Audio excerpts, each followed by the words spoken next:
When we're talking about Unreal Engine, plugins are used all over the place and they're often built into the engine. And they can be used for a variety of different use cases. For example, oftentimes Epic Games will release plugins as experimental features that you can enable in Unreal Engine when they're not quite sure if something will work correct in every situation.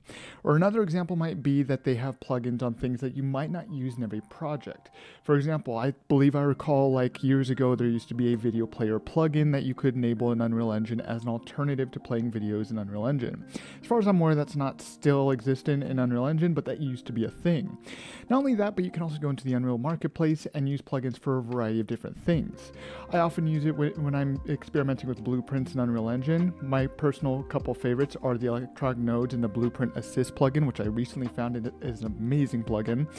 And there's a lot of other ones that provide all sorts of different features as well in Unreal Engine.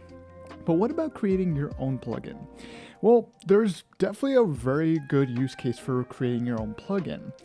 In this video, I'm going to show you not only how you can put together your own plugin, but also some of the reasons why you might want to consider putting together your own plugin as well.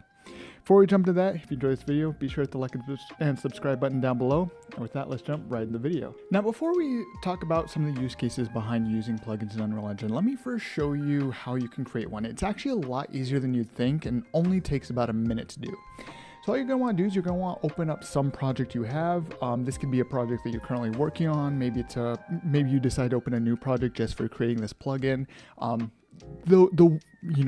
Whatever you choose to do, that's entirely up to you. This is actually a project that I actually started fresh from scratch. You guys might recognize this. I used to call it the Altiverse project. I've changed it to Altered Visions. But this is just kind of this project. Once you have your project open, I'm going to close that project settings. I can go right on over here to plugins. And all we're going to do, maximize that, is you're going to hit add right up here. Now, this is a blueprint only project. If you do have C++ code in your project, you will have actually a lot more options here for creating a C++ project.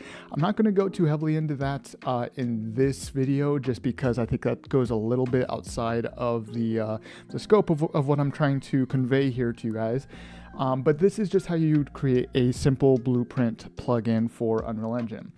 So you'll just click on content only, and then whatever you want to call the plugin name. This could be whatever you want to call it. We'll just call this for now VR tutorial plugin, or actually we'll just call it tutorial plugin.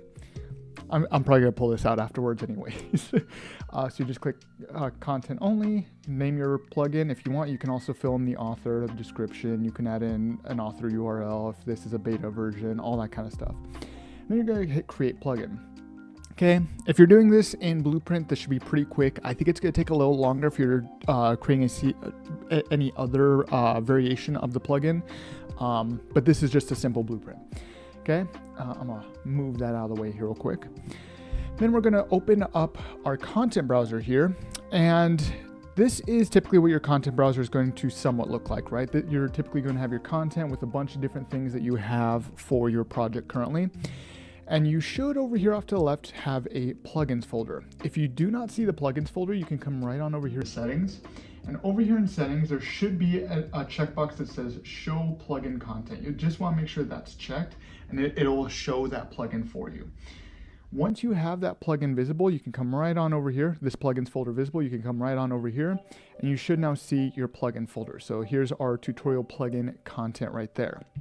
Now, in here, it basically functions exactly as your content folder would work. You can add in whatever blueprint classes you would like. So let's say, for example, maybe I wanted to create a blueprint class, for example. Maybe I want to create a new pawn. We call it player, for example. We can come in here and do whatever we want, or maybe even better yet, just as an example, we can come right on over here to blueprint class. Come on.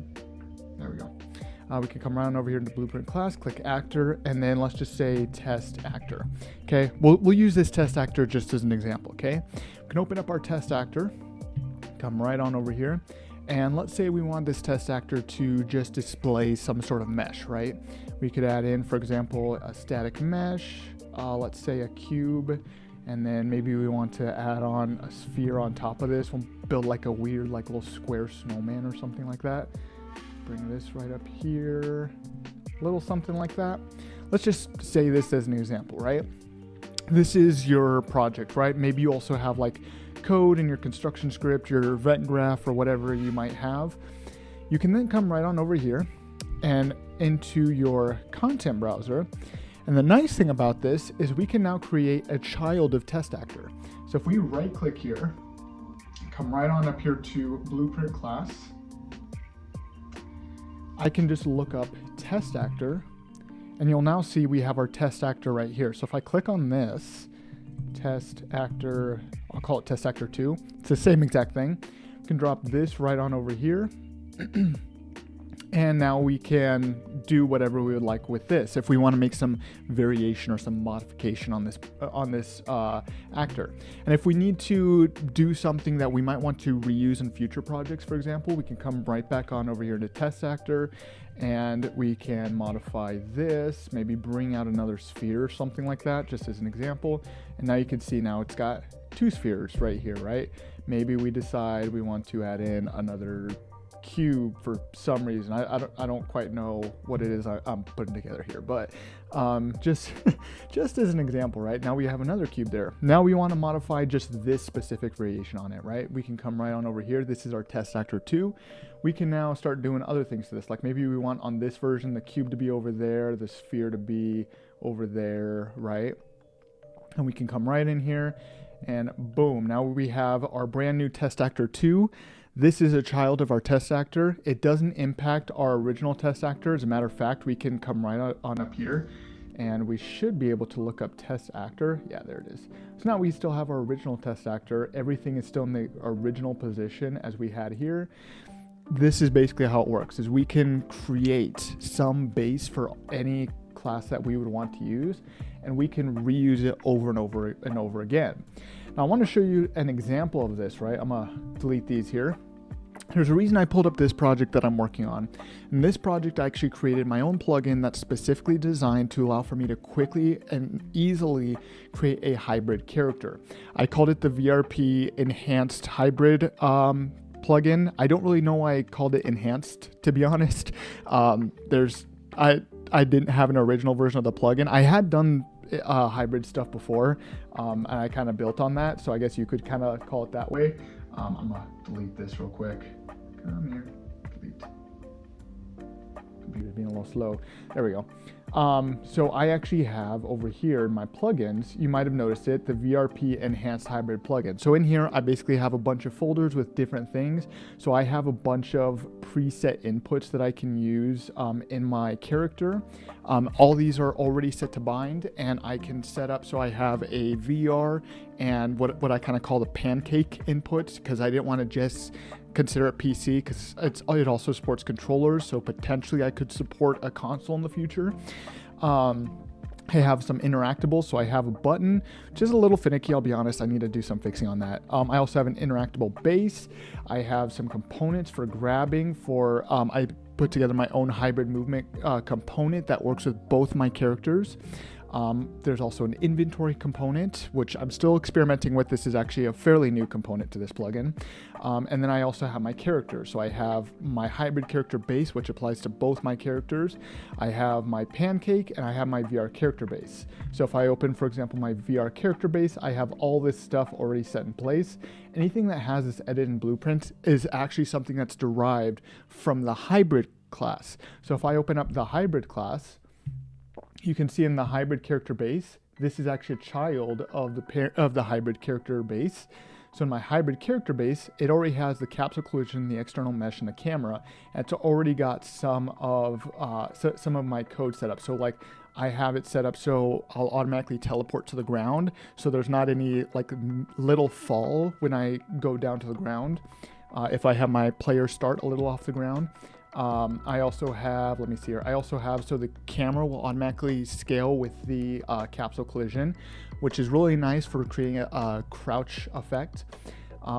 This is my teleport. And then you can see over here in my VR character base, because this is a child of that hybrid character base, I already have a capsule collision, I have a camera, I have an external mesh, This is just something so that way I can see it from outside. This is for multiplayer stuff because I also started putting together some replication stuff in here as well. Some of it's a little finicky at the moment, mostly in the VR character, but on my flat screen version it works perfectly. And then I've also got my pancake character base, right? So this has quite a bit more in here than my VR character. Well, maybe not a ton more. They're probably fairly even, to be honest. But you can see I've got like a bunch of blueprints that are just set up that they automatically work. So for example, down here, if we take our pancake, this is all of my inputs and everything for movement all set up. So like I have all these buttons that I can just override a function and have it work fine. And then we've got a bunch of look, we've got movement, and all this is replicated, so I never have to worry about having to create replication for my character. Now this is a prototype project, okay? I already have in this character a gun that I can shoot. Okay, you should hopefully be able to see the little bullets coming out. I have that's a little gun down there, and then I've also got, that's not meant to do. I've also got, it's not quite showing up correctly. Hold on. Let's do that.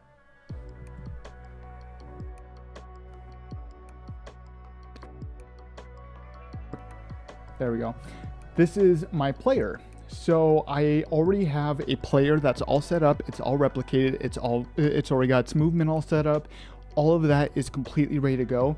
The only thing that I needed to do in this project in order to create this prototype, and keep in mind, this is only maybe an hour, maybe hour and a half, something like that. It wasn't very long. This didn't take me very long. All I did was create a couple of game modes. These were both derived off those game modes I already set up in my plugin. I have this level.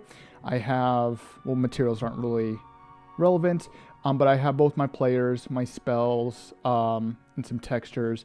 And this is all thanks to this plugin, because all I did was I copied it right on over into the project, and everything is all set up. So I could very easily and quickly get this all up and running. Now I haven't tested this in VR yet, but because of the way that I've designed this plugin, everything should work pretty much out of the box, straight between my flat screen version and my VR version. And everything is all set up for me. It's a great and easy solution. And it's honestly amazing if you find yourself doing a lot of repetitive work over and over and over again. Now, I'm probably going to create another plugin for me personally that's specifically around the way that I've designed my materials in Altered Visions, because I like the way that style works, and I think it's going to work great for this project as well. But this gives me a great base for being able to just create everything once and then transport it into another project and not have to worry about making it again, because it's already all set up for me. I don't need to duplicate everything over and over again. I have everything done once. Same deal. I have my pancake character, I have my VR character, and again, this is the pancake player. This is derived off this pancake character base. I didn't even need to do very much. All I'm doing here is I'm spawning in my little gun. I'm attaching it to myself. I'm giving it a projectile to fire, and I'm setting it to fire. Now, I will admit my launchers do have a little bit more code to them. This is the gun. This isn't really doing much. This is built off my interactable base. I created an event that I can just call and trigger, which is very, very nice. And all it does is call this.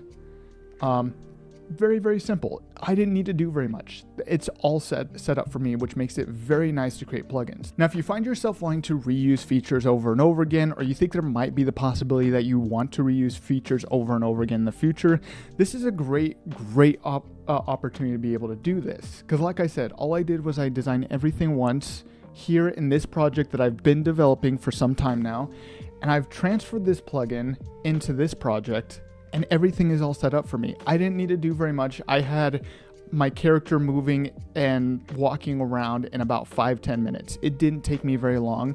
And really the only reason it took me that long is because this was a completely empty project. I had to put together the level myself real quick and just real quick set up a material that I could see without needing to add in lighting or anything like that. It's very, very simple, very straightforward, and it makes development overall a lot simpler. And I already know that everything that I do here is going to work already in VR, and it's going to work on any flat screen device that I already support in this project right here, which this project at the moment, last I checked at least, runs on Windows, Linux, Quest 2, and any PC VR headset that you want to support. Now, I haven't tested on any consoles or anything like that, like I've said, although that's something I would like to see about experimenting with in the future, just to give that a shot and see how that works. But this is fantastic, and I never have to redo my player in a future project unless I have some very specific niche reason for needing to do so that's outside of what I did in this project. Now, these are just a couple of great use cases for using plugins in Unreal Engine, but I'd be curious, what are some of your favorite plugins that you might use yourself in Unreal Engine, or do you find yourself creating a lot of plugins yourself? Let me know down in the comments below, and with that, I'll see you in the next reality.